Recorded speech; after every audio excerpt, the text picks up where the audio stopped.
Hey, welcome back to The Irrational, the podcast where we discuss various pieces of media and the fears that they've instilled in us. I'm almost to New York, guys. I can feel it in my bones. I'm pretty sure I lost my map. So that kind of sucks. But I think it's this seems pretty New Yorky. There's a lot of caves. I'm sleeping in a cave tonight.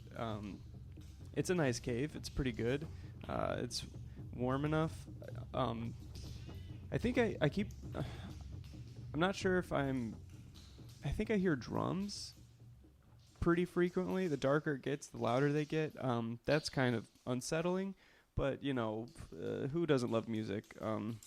Anywho, so this week's episode is my good friend Tommy McNamara. Tommy and I met in the open mic scene in Chicago and came up together. I was very excited to have him on the podcast. We discuss the movie The Sixth Sense and how it affected him when he saw it as a child. There are spoilers, not that we don't spoil something on every episode of this podcast, but just a heads up in case you missed this movie from 16 years ago or whatever. So yeah, like usual, we plug everything at the end of the episode. So without further ado, Tommy McNamara.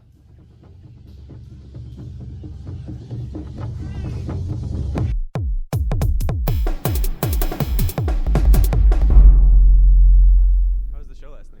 It was very fun. It Yeah. was very silly. Yeah, and has the format changed much since Chicago? Yeah, it's changed a lot. So now it's basically like a totally different show now, and I did like a slight title change to reflect that. Really? I used to call it Tommy McNamara Unplugged, and now it's Unplugged with Tommy McNamara.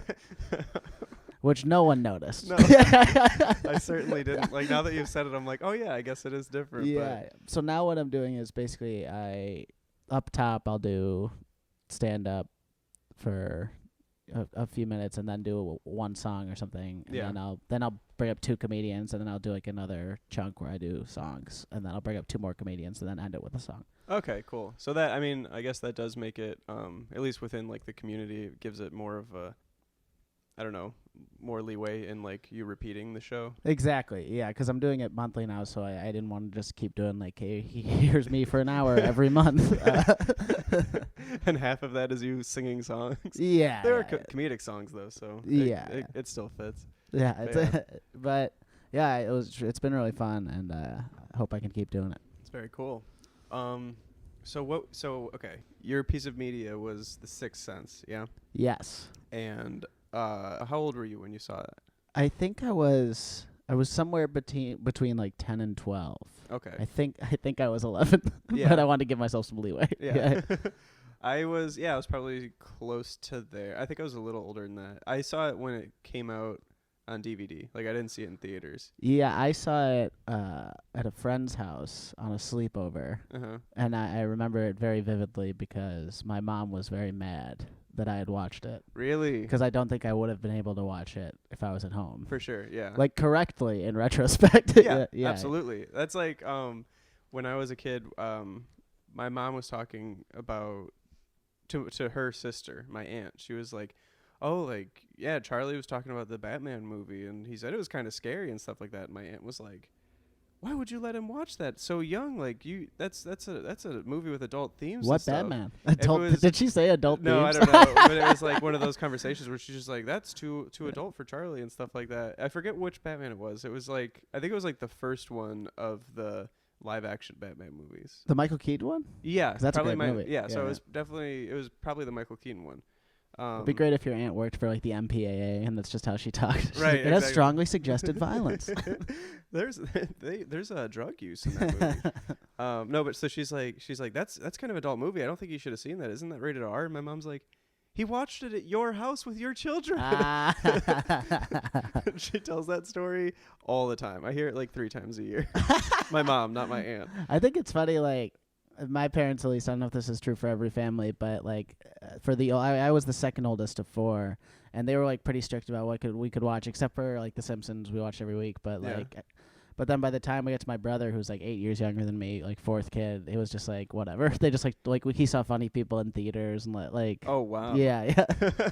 Just like watch South Park at like 8. That does make sense because they're like, it is just kind of like, well, you're being raised by your brothers.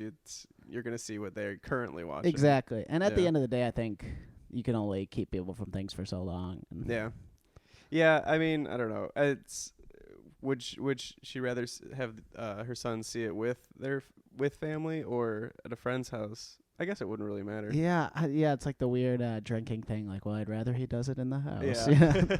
But that, I mean, your specific story probably does relate to why they were less strict, because if you're seeing it at a sleepover, she's like, of course the other ones are going to see it at a sleepover, so why bother stressing about it? Mm-hmm. So when they put it on, were you like pumped for it or were you anxious? Because I personally, at sleepovers, whenever a scary movie would come on, I'd be like pretend like I'm having a good time. I'd be like, fuck, I don't want to see this. I'm not going to sleep. They're all going to be sleeping and I'm not going to be sleeping. Yeah. I'm trying to remember like because I've since grown to love horror movies. Sure. And I'm trying to remember at the time what I felt like. Like, the most scared I remember ever being wasn't actually from this movie. It was I remember watching Texas Chainsaw Massacre. And like my family has like a summer place in Michigan in this like kind of woodsy community. Oh yeah. And I had to walk home like from my cousin's like cottage to our cottage or something. And like walking home like in the woods after seeing Texas Chainsaw Massacre was literally like the most scared I've ever been. Yeah, in my I can't life. imagine. Yeah. I would just die. Like, So I would I'd just have a heart attack and just be dead. I don't know why I like horror movies though. Yeah, but yeah, I think Chasing I that was high. pretty scared, but also like excited. But it's exciting because you're feeling something, like. And I think there's a thing. That was such a sad statement. I know. It's exciting because you're feeling something. But that's what it is with horror movies. I feel like. Yeah, no, you're right. Like if you're just sitting on the couch, you're like to like tense up is good. I think It gets your heart going. Exactly. Yeah. Yeah. But I think that movie specifically like really impacted me because it had a protagonist who was around my age. Which? Oh, the Haley Joel Osment. Yeah. Yeah. And like, do you feel that way at all? Like when it's someone around you, do you like map yourself onto them? Yeah, absolutely. Like I always do that shit with everything. Like I read Harry Potter when I was 10, Yeah. and because they get their Hogwarts letter at 11, Yeah. I was legit convinced I was going to get one. like not even like a joke. Like I thought like there was going to be a letter coming in the mail on my 11th birthday. Yeah. I was just waiting for it to come. Oh, that's so funny. Yeah, And so you were like the perfect age where you could grow with Harry throughout the book series. Yeah. And then we both got naked on stage at a point. Yeah, but you never got your letter. No, I didn't. I was still waiting. Yeah. Were you like super let down when it? Yeah, Were you no, it was like a "Next real year, thing. It'll send it when I'm 12. Yeah, I'm doing like the like the college excuse. Like, oh, that's it. It's gonna come in the mail soon. That owl got lost on the way to my house. This fucking affirmative action at Hogwarts. Oh, I was just man. a little MRA racist kid. Yeah. Who loves wizards then? The alt-right wizard community is. Okay, so wait, you saw it as a kid and you related because he was also a kid, and that Yes. really you got tied into it. Yeah. So, and there's also like a thing in that movie where like he keeps seeing these dead people. Oh shit! Am I allowed to spoil it? Yes, absolutely. He keeps seeing these like it's like I think it happens throughout the movie at least once where it's like he goes to the bathroom in the middle of the night and I'm like always I don't know if I have like a bladder problem. I haven't been to a doctor in a long time, but Yeah. I go to the bathroom like 40 times a day. Really? And I'm always getting up at night, and that is like always. That is like when I'm kind of like half asleep and like walking to the bathroom. That is like the time when I will like, if I hear any noise, like totally freak out Absolutely. that someone's in the house. Like still currently? Yeah, totally. Yeah, me too. Yeah. Yeah, so that and that like in that movie, that's like my worst fear. Like it comes true, and especially there's one scene. This is like a combination of all fears because I feel like I always have nightmares like this, where he sees a woman at the sink and he thinks it's his mom. Yeah. He's like, "Mom," and then she turns around, but it's not his mom. Yeah. And it's some lady who had killed herself. Yeah, and she has like all the blood and scars on her wrists. Yeah, that just stuck with me so much. That was horrifying because like it's a ghost. It's not a lady that he recognizes. So like that's scary enough. But then like as a child seeing like the result of suicide for the first time, like that totally freaked me the fuck out. That was definitely the first time I'd seen like a cut up wrist. I didn't really understand what it was for like I don't know, probably like a couple minutes like watching it. I was like, I don't know what's happening right now. Like why did I thought she was murdered that way? Like I couldn't figure it out. Totally. Fuck. I know. That movie was fucked up. Like it's so crazy. Yeah. I think I've seen it probably once. I never went back and watched it again. Yeah, I think I've seen it just the one time, but I can remember each ghost because they were so haunting. So there's the no pun intended. I don't know if that was even a pun. There was the Misha Barton one. Yeah. Oh, she was like the sick kid. She was the one who was throwing up. Yeah. Wow, yeah. I did not remember that was Misha Barton. Yeah, for sure. That was fucked up too. That's and so then gross. He goes to the wake and he finds the tape. Oh yeah, God, I'm like getting goosebumps. I haven't. Like I said, I've seen it once, and I don't think I've really spoken about it since. Well, this is when Shyamalan could throw a fastball. Hell you know, yeah. He lost Way it. back But when. he lost. I actually liked The Visit. Did you see The Visit? The old people one. Oh no, it's like his newest one, right? Yeah, I enjoyed it. I didn't see it. Yeah, Sixth Sense though, like it hit like they managed to hit like every type of fear too, because they had like the claustrophobia thing in the beginning. I don't know if you remember that. They like lock him in that thing with a ghost apparently. Yeah. And this like me out. That one freaked me out because I do have like real bad claustrophobic issues, and like claustrophobia is scary enough, but then with a ghost in there, that was like horrifying to me. Yeah, man. This movie, you're like really bringing up a bunch of bad shit. I guess I made a good choice then. Yeah, this is great. Bruce Willis. So what was your like? So what was like the specific thing that like stuck with you? I think it was. So after I saw the movie, I don't know if it maybe it was that. I think it is that mom turning around thing. Yeah. And I think so much of it is, I don't know like what kind of psychological thing it is, but like the thought of you thinking it's your mom and it being someone evil like makes it so much worse. Yeah. Like because you're looking for like safety and then it's like actually it's this scary ass lady. Right. It's the exact opposite. Like you'd just be better off alone. But yeah. But you're like, I just want to hug my mom right now, and then it's the absolute worst case scenario. And it's also like that kind of Twilight Zone-y thing of like something that only you can see and no one will believe you kind of thing. But so after I saw the movie, I was like distressed. I like bugged out and I couldn't sleep. I just couldn't sleep in my room alone for a month. And I was panicked and I freaked out all the time. And so I would just like go take my pillow and my blanket and sleep on the floor of my sister's room for like literally a full month. Yeah. Just because of that movie. Yeah. No, I get that. I slept on my parents' floor way too late into life, I'm sure. Yeah. I just would always want to sleep on their floor to a point where it was like expected. Like it wasn't like we would all go to bed and then I'd like get up and be like, I'm scared. Like it would be like I would just go to bed into their bedroom. Like a family dog. Like a family dog on their floor next to their bed. How fucking weird is that? I remember always I would be like, it's actually good for your back. I was trying to like Adam's ruin everything. Adam ruins everything. No, but you're actually making it better. Like you're justifying my like child brain. Like no, you're okay. It's good for your back. Oh man, I really shouldn't have slept on their floor that long, but I did. But so yours only lasted like a month, you said?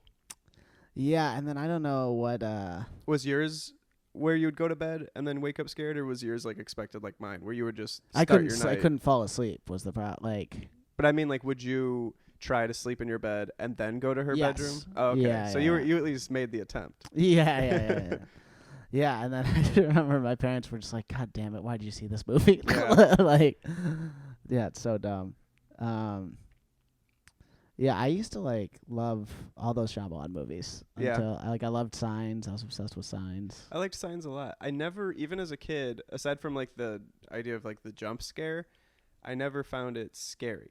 Like, of course I reacted to the jump scare. Did he pioneer the jump scare? I don't know. Because I feel like it became much more prominent after those movies. Yeah, he might have really popularized that. Yeah, there's a way he does it too, where it's like he'll do like a tiny hint of it, like someone like walking in front of the screen, and then there's and then 45 seconds later when you've almost forgotten about it, right? It just like pop with the music, and it's like, fuck. Because it'll be like he wants you to think that was the jump scare. But he's like, no, I've got a better one coming. Oh, and then you let your guard down. Because otherwise you would just be like tensed up, like waiting for it. And then when the little one happens, you're like, okay, there it was. And then it's like the real big scary one. Yeah. Or he would do it with the thing would already be in the shot.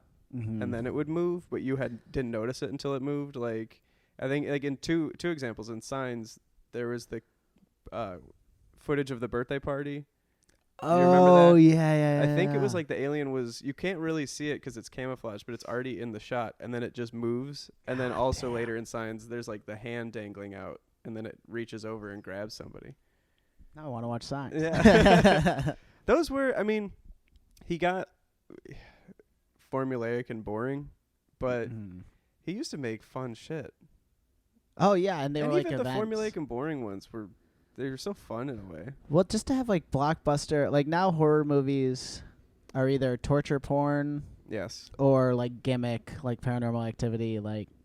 But those movies felt like events, like they were like major motion pictures, and they were like psychological, like they were so interesting. Yeah. Even if they sucked, like Right. he was trying something. Yeah, exactly. I think people just got, it didn't matter if the movie was good or bad. People were just like, oh, does this one have a twist in it? Of course it does. I'm not going to fucking see it. Yeah. And that's where it was like, people were just frustrated. Like, why do you have to sneak a twist into every single movie you make? And it's that thing too where people got so nitpicky about like, well, actually, if Bruce Willis isn't alive, then in scene 4 at 47 minutes, you know. Yeah, exactly.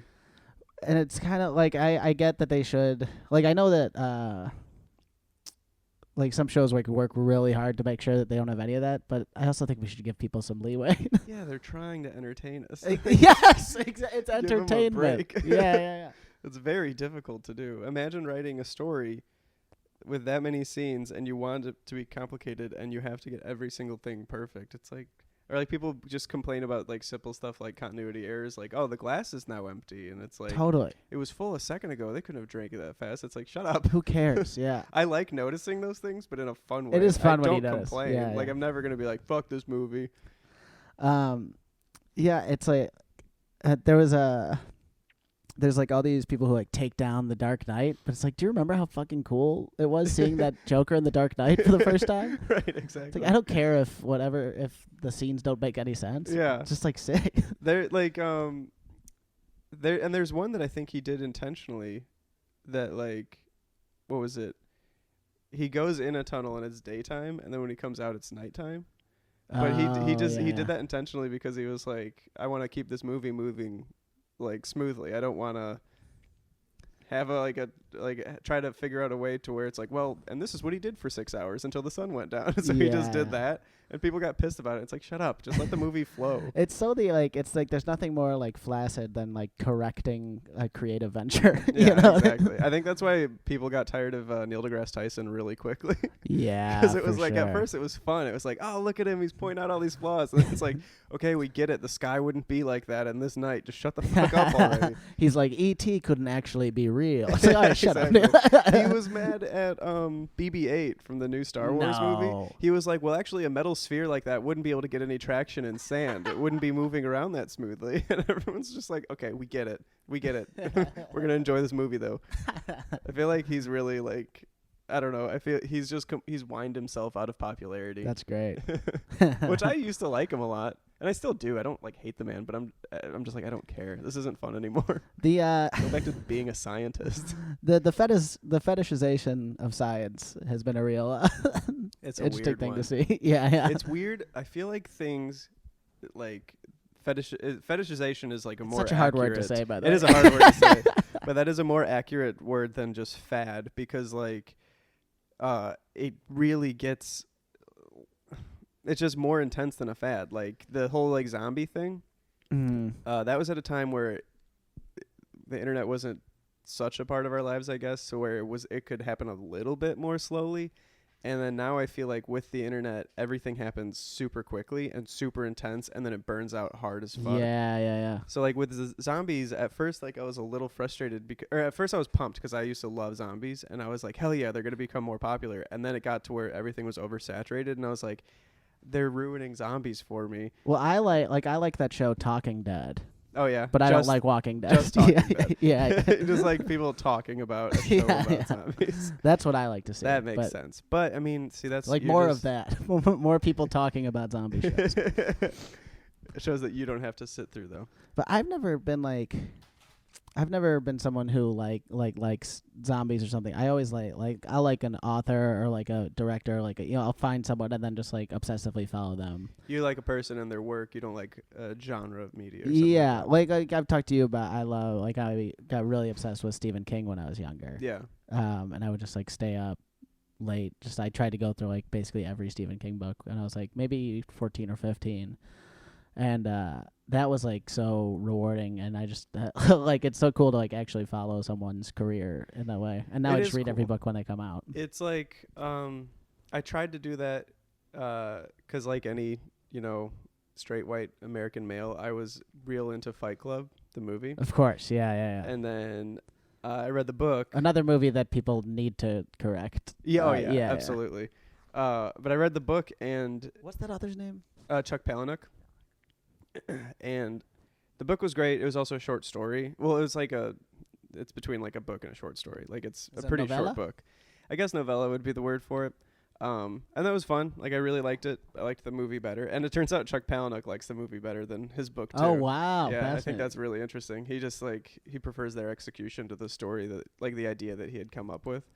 But so I was like, I'm gonna read all of his books, and I read like probably like 3 or 4, and Are any other of them get adapted to any of them?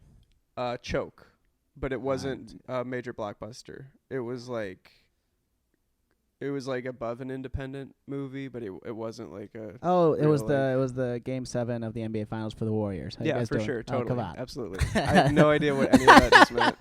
I like to make sports jokes on podcasts. I couldn't understand that less. Everyone always says Game 7. I don't know what Game 7 means. It's just all like playoff series are a 7-game series. So Okay. if it goes to a Game 7, that's whoever wins the whole thing. Oh, because it didn't get like the best of 7 before. Exactly. Oh, Yeah, okay. yeah. Oh, so it's like if it gets there, it's a very exciting game. Yes.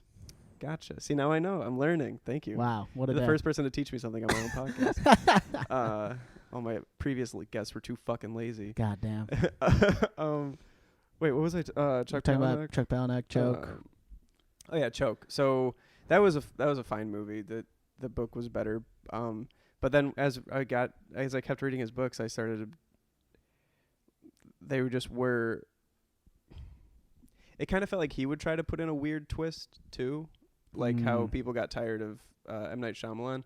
I felt like there was like often a twist in Chuck Palahniuk books, and they were usually overcomplicated. Twists in books are always like much less rewarding. Yeah. Like It is. It's something about it being. I guess it's because it's like more of an active and rather than passive. Like in a movie, you're not doing anything. You're not working and investing. You're just watching and absorbing, and then it happens, and you're like, "Whoa, that tricked me." But in a book, you're like putting in all this work to get tricked, and you're like, "Oh, fuck you." Yeah, there's something really annoying about that. Yeah, I don't get it. But it was like. I got like 3 or 4 books in, and I was like, why am I doing this? I'm not enjoying these. Yeah, I didn't yeah. hate him. I'm not trying to shit on Chuck Palahniuk. Most people do, but I'm not. Yeah. But I just didn't. I wasn't enjoying them to the point where I was like, why am I reading these one after another? Mm-hmm. And they were gross. A lot of them were pretty nasty. Oh, yeah. Although I say God, that, have you ever read American Psycho? I have not. Oh, my God. I It makes the intend to, movie but look no. like it's PG-13. Really? I haven't seen the movie either. Oh, really? Wow. Yeah, I've said this a million times on this podcast. I am so out of touch with like pop culture and stuff like that. Oh, I'm yeah. very yeah. out of the That loop. is surprising. I feel like everyone's seen American Psycho. I feel like I should have by now. It's a It's on shocking, Netflix. I could watch it at any time. Shockingly female director for that movie. Really? For the most, like, people think of it as like the most misogynistic movie of all time. Really? It has a female director. Yeah. Oh wow, that's interesting. Yeah, it's bizarre. I really do have to. But see she it. also hates it. She hates it. Yeah, or she's like in interviews has said like, yeah, I like fucked up. Like, Really? Yeah. Wow, that's crazy. It's interesting for sure. That's fucking nuts. But it is funny that I complain about Chuck Palahniuk being gross when I'm reading my 3rd Joe Hill book by your Yes. recommendation. Love Joe Hill. Because he gets so nasty, and like actually this current book, The Fireman, is like the least disgusting of his books so far. Yeah, Nosferatu is God, that gets brutal. yeah. There are some parts where like it sucks because they're such amazing books, and I'm like, I cannot recommend these to my girlfriend. She'll go so mad at me if she reads this shit. Yeah, that's the one. Like, I'm happy I found you as someone to talk about those with, because I've tried to recommend them to people before, and I end up sounding like just like an idiot. Or a psycho. Like, yeah. Like, oh, is Tommy gonna kill me? Well, I have like a really hard time. I don't know. I have a really hard time describing books. Sure. Like now, whenever someone asks me like what it's about when I'm handing a book, I would just hand them it and tell them to read the back. Yeah. I'm not gonna embarrass myself. Yeah. I get that. That was like I just had a job interview and I was reading the Graveyard Book by Neil Gaiman, and I was holding Neil deGrasse Gaiman. Yeah, Neil deGrasse Gaiman. I was holding it, and the interviewer was like, "Oh, what are you reading?" And I was like, "This is at the top of the interview. We have barely started speaking yet." She's like, "What are you reading?" I'm like, "Oh, it's the Graveyard Book by Neil Gaiman." And she's like, "That's cool. What's it about?" And I'm like, a family is murdered, and the baby winds up in a graveyard and is raised by ghosts." And she's just like, okay. And the job was babysitter, right? Exactly. But I was just like, this is a hell of a way to start an interview. And as soon as I was like, while I was saying it, I was like, there's a better way to describe this book. What are you doing? Or I could have just fucking handed it to her. Yeah, I remember trying to describe Nosferatu to someone. I was like, well, there is a scary wraith man, and he takes the kids to Christmas land. And I was like, what the fuck are you talking about? That, honestly, though, even if it was someone who's like super into horror, I don't know where I'd start in describing that book. Yeah. It's such a complicated, weird book. Yeah, and it's kind of like, there's like kind of there's two books going on at the same time, too. Yeah, totally. I feel like he does that pretty frequently. Yeah, for sure.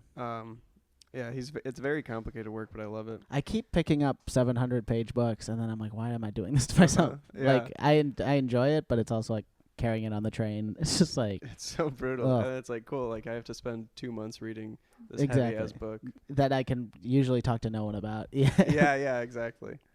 Man. So wait, we got pretty far off track, which we're prone to do. So with your fear from the Sixth Sense, that was what you were like afraid to like get up at night and go to the bathroom, or was it just afraid of ghosts in general all of a sudden? Like I don't even think I was afraid of ghosts I think it's the fact that they were corporeal. Okay. Like I've never been afraid of like a spirit. Yeah. But the fact that it was just like a person that looked fucked up, you know, but like not fucked up in a way that was supernatural. Like I think that's what was so scary about it to me. Yeah. It was they're like just like humans with human injuries. But if they didn't die, they're just moving around and like and like in your personal space where you're supposed to be safe. Yeah. And the thing is, I thought it would like once it started coming out in the movie that the ghosts weren't really out to get him, like they weren't out to hurt him. I thought like, okay, they're good ghosts, but it didn't help me at all. I was still terrified of them. Just them being in my presence was scary enough. The idea of it. Yeah, and it's just like the fact that they almost look normal, I think is so fucking scary.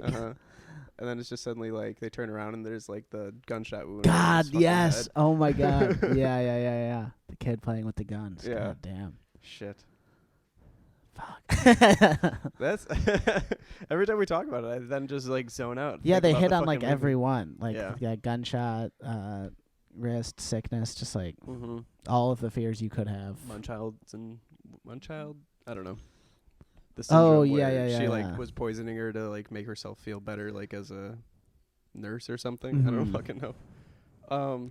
So how did you cope with it? How did you like eventually get over it? I think I just like I think it started a chain where I dove like head first into horror stuff. Really? I think I went the other way after a while, like, because I remember when I was that age, that's when I started. Yeah, like I eventually started like reading Stephen King and like watching all these horror movies. I got really into Nirvana, and I just like, it was just like instead of like being afraid of stuff, I'm gonna go all in and just like. That makes sense. Yeah, confront that head on. That's brave. See, I didn't do that at all, and then I didn't watch scary movies until I was probably 20. Oh, wow. Yeah, I was so afraid. I was so afraid as a kid that like I wouldn't watch scary movies, and then I would see a trailer for a scary movie, and I'd have nightmares for months. Damn. But if I had just seen the fucking Chucky movie that the trailer scared me so badly over, like I would have probably calmed down pretty quickly because it's a shitty movie. Yeah. You know what I mean? So I feel like you went the correct route. I did, yeah, and it's like the one way in which I'm like an adrenaline junkie. Like I hate roller coasters. I hate anything where I'm physically physical like that, or like I would never like skydive. But it's like the one thing where I'm like, all right, I'm gonna psych myself up and just like watch this movie. Okay, so what about haunted houses? I've never been to one. Really? No. Just never. No one. I mean, I think I've probably been to like some like will? bullshit school I have one. Several times. You said a bullshit school one? I don't even know if I have though. I have no memory of going to a haunted house. That's wild. I don't like. I am jealous of that. I've always hated them, and it comes up often where people are like, "No, we've got to do it," and then I'm like, I have to go along with this, I suppose. Were you going to ones like, oh, you would like drive half an hour and go to something like? Sometimes. Are they worth it? I hate them. I guess when I leave, I look back and I'm like, that was actually pretty cool. Mm-hmm. But when I'm in them, I'm having a real hard time enjoying it.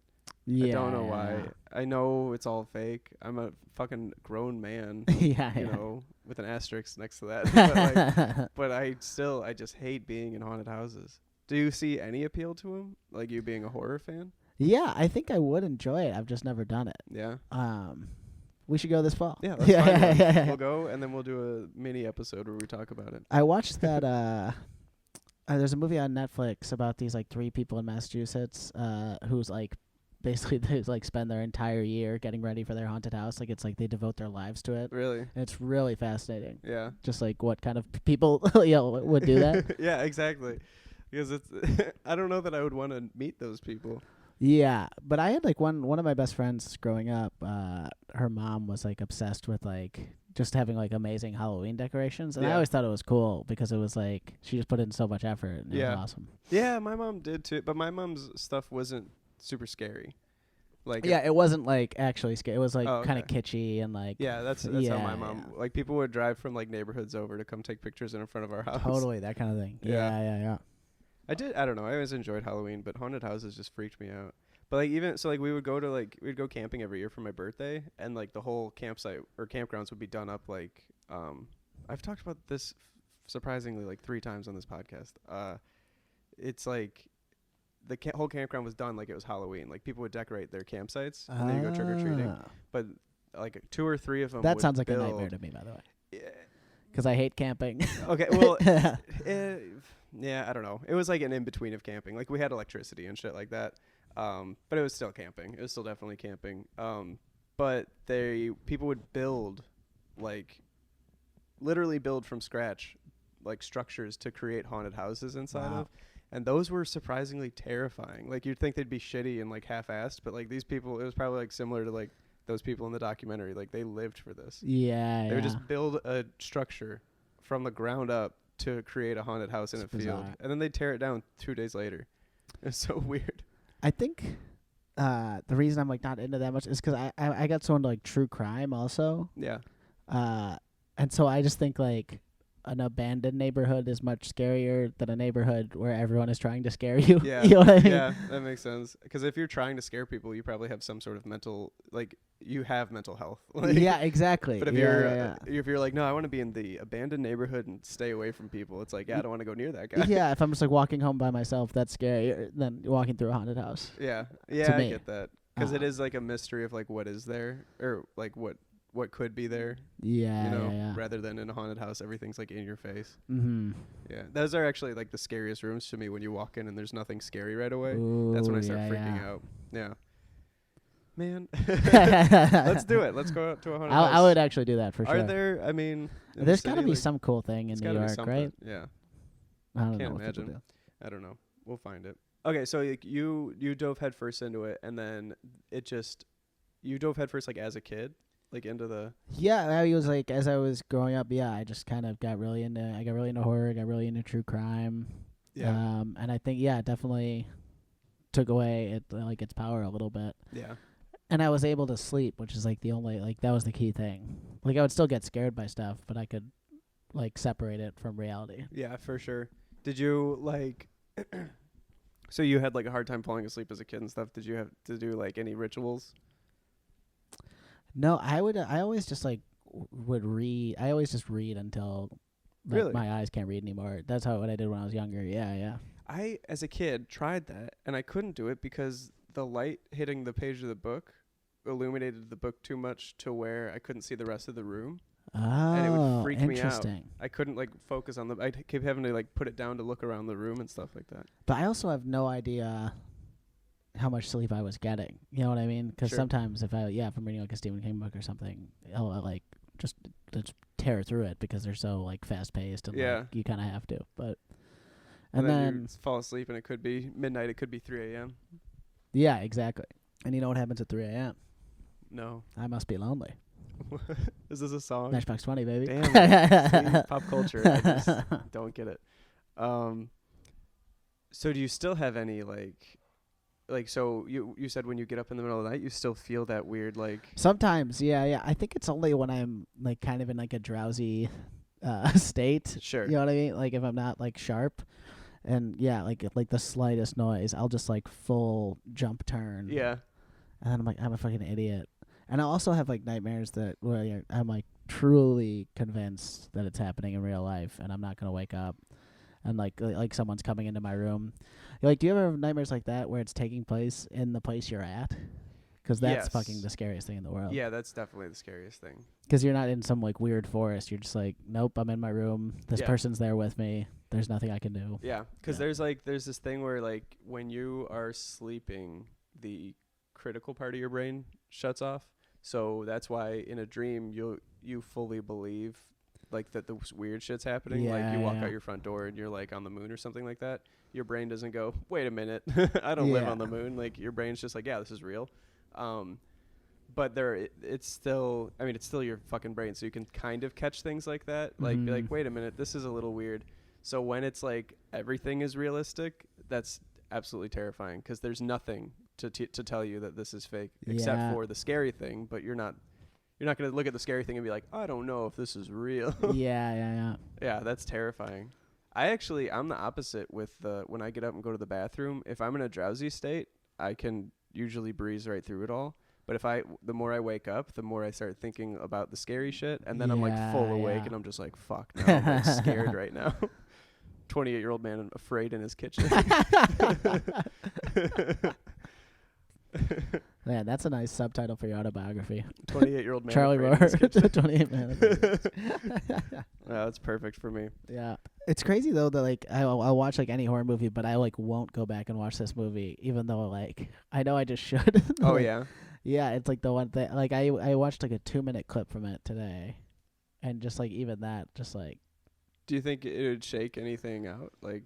I don't know. Maybe I'll try it. It's either gonna wake something up or put things to bed, but you're not gonna walk out of it the same as you currently are. For sure. So I don't know, maybe that is a risk.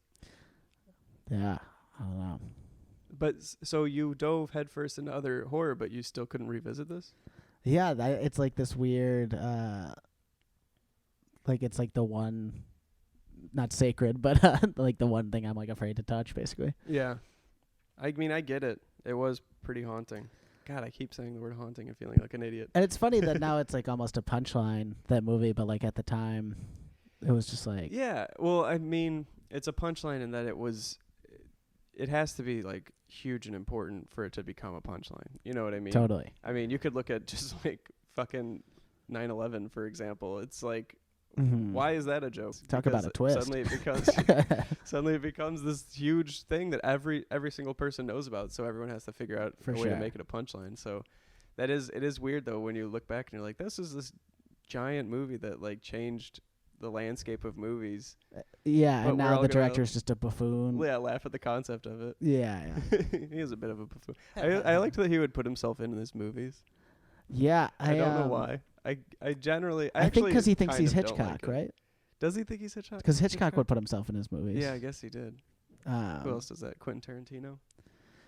I hate so much in Pulp Fiction that Quentin Tarantino puts himself in the movie just to be a character who yells the N-word. Uh-huh. It's like, you wrote it. I was literally about to say that. It's so crazy.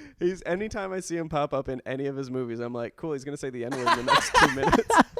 How many times will he say it? He's found a loophole. Yeah. Like, well, no, it's the character saying it. I'm not saying it. Are you a Tarantino guy? Not really, but I'm not a Tarantino guy. I like a lot of his newer stuff, like the fun revenge porn shit that he's doing. Inglourious Basterds is like one of my favorite So movies good. ever. Yeah. I Didn't just love. I had dinner with my film professor from college last week, Yeah. and he's like, and he knew I loved Inglourious Basterds, and he like hates it. He kind of hates Tarantino. Yeah. So he's like, Tommy, I had a student write a paper about Inglourious Basterds, so I watched it again, and I was like, oh, really? And he goes, don't get excited. It's like, still don't like it. Still hate it. Why doesn't he like it? He has very specific taste, and like he's a very smart guy, but I mean, I could get people I not think- liking it. I think from like a film historian point of view, some of what Tarantino does is just very gauche, I think. Yeah, I could get that. Mm-hmm. And he also he's just like, what is Brad Pitt doing in that part? Why is he talking like that? Like, what is that was a funny, yeah. What? That's how I don't know, a 1/8 Native American white man would sound. Yeah. Jewish white man, I guess. Yeah, like this guy who's leading this Jewish battalion is just a redneck Indian for some reason. Yeah. It couldn't make less sense. Yeah. But it's still a fun movie. Oh, that was a trailer that made me so excited too. Inglourious Basterds. Oh my, yeah, I Yeah. remember seeing that and just being like, fuck yeah. I That's- saw it at midnight. That's probably my peak like favorite Tarantino movie. For sure, me Like too, I yeah. don't dislike Tarantino, but I don't love him the way people do. Mhm. But that's definitely got to be my favorite of all of his movies. Like I was really, really excited for Django, but then Django had like too little revenge. Mhm. You know what I mean? Yeah. It was just yeah. watching like all these travesties and then like a little revenge at the end, and I was like, no, that wasn't satisfying in any For way. sure. That was such a fucking bummer of an ending. Like, God, that's really. I like walked away from it just feeling like sick because I was like, I just watched. It didn't even like, and it wasn't even like where you sit through like a really rough movie because it's just so well done and it's so like important to like learn the Mhm. history and stuff like that. I like It can't wasn't, even like- do that. I can't really either. Like a really sad movie is so much worse to me than a really scary movie. Yeah. Like I tried to absolutely. watch Precious and I like physically could not handle it. I was like, I'm turning it off. I need to get out of the room. Like Yeah. this is gonna be like 5 minutes in. I was like, this is gonna be too sad. I can't fucking do it. Yeah, Like, I can't stomach it. So that's watching those movies where it's all the low point until mhm. maybe at the end, that always bums me out. Yeah. Yeah. Well, we got pretty far off track. Hey. Did you That's all did you have any more that you wanted to talk about with the Sixth Sense stuff? Bruce Willis was dead the whole time. What? Tommy. I'm sorry. That's where I'm gonna end the episode. Yeah. Just the theme song right after you say that. Oh yeah. Cool. Well, What we do? I'm glad we're at like 45. Is that good? Yeah, we'll do like little plugs or Oh, whatever. cool. So what did you have anything that you wanted to plug? To plug? Yeah. Yeah. Yeah, you got your shows, your Twitter, and all that stuff. Go to TommyMcNamara.com for all my dates. Come to the Annoyance September 30th if you're in New York. And I'll be in Chicago September 21st to 27th, so see me then. Hell yeah, dude. And as always, you can find me on Twitter at Charlie Roar. And my Tumblr is charlieroar, or hearmeroar.tumblr.com. I can never fucking Nice. remember it. Both of those are spelled ROHRER. And Tommy, thank you so much for doing the podcast. I had a great time. Thanks for having me. Awesome. Love you, bud.